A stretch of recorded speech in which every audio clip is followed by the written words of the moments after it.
Hey guys, it's Carolyn from borninneworleans.com, and today in this video I'm going to be talking about shared ancestor hints. Now this is an example of a shared ancestor hint. The predicted relationship between my mom and this person is third cousins, but based on their confirmed biological connection or family tree, they are actually second cousins once removed. Now I want you to remember this screen because I'm going to be referencing it later on, but you can see here that their shared ancestor is Henry Blackwell. This is a screen grab of my mom's DNA match list.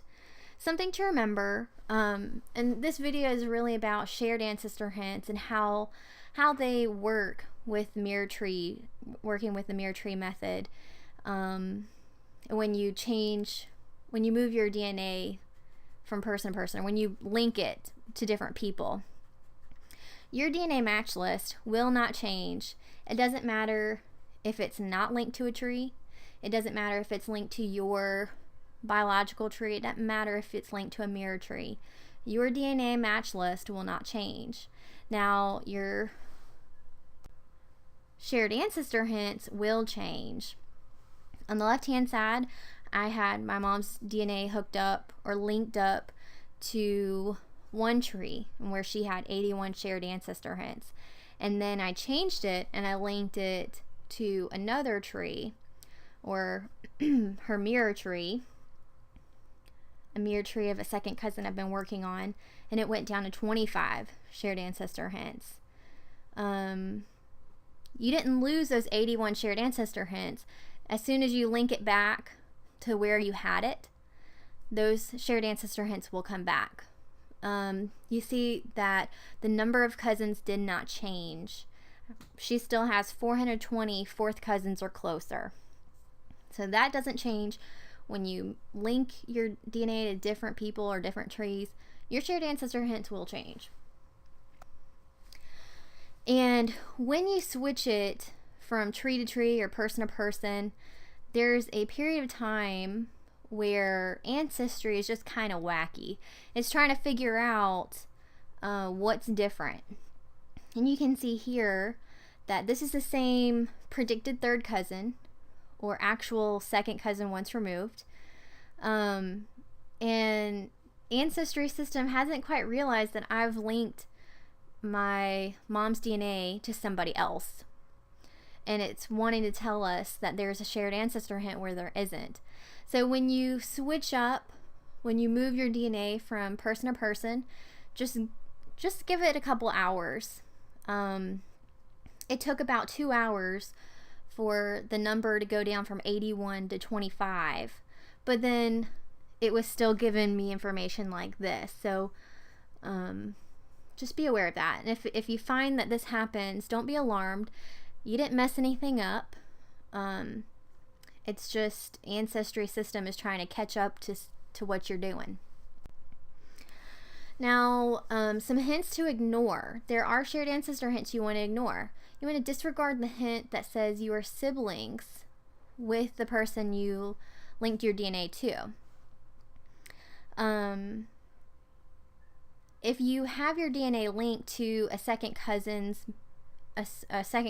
you made their mirror tree, and you have your DNA linked up to that person in your mirror tree, your mirror tree looks identical to your second cousin's tree.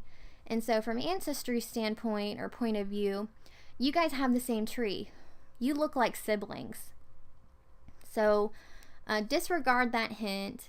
You're trying to figure out the connection that you have with that second cousin.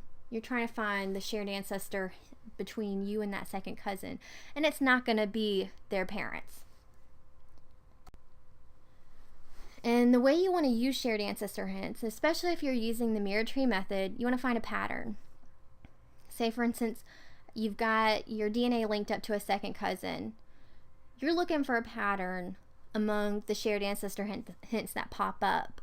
If you have shared ancestor hints that only are on that second cousin's paternal grandfather's line, then that's probably where you want to kind of focus your attention on.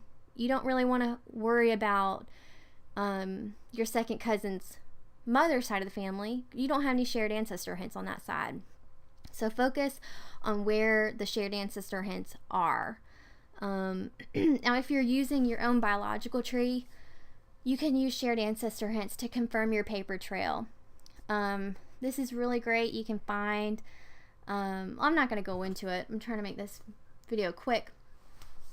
But it's really great to confirm your paper trail. If you don't have any shared ancestor hints on your family tree that you believe is your family tree, then you might need to go back and do some more, or just confirm your records. Make sure that you didn't put in the wrong date, because if you have the wrong date, then a shared ancestor hint might not pop up for an ancestor.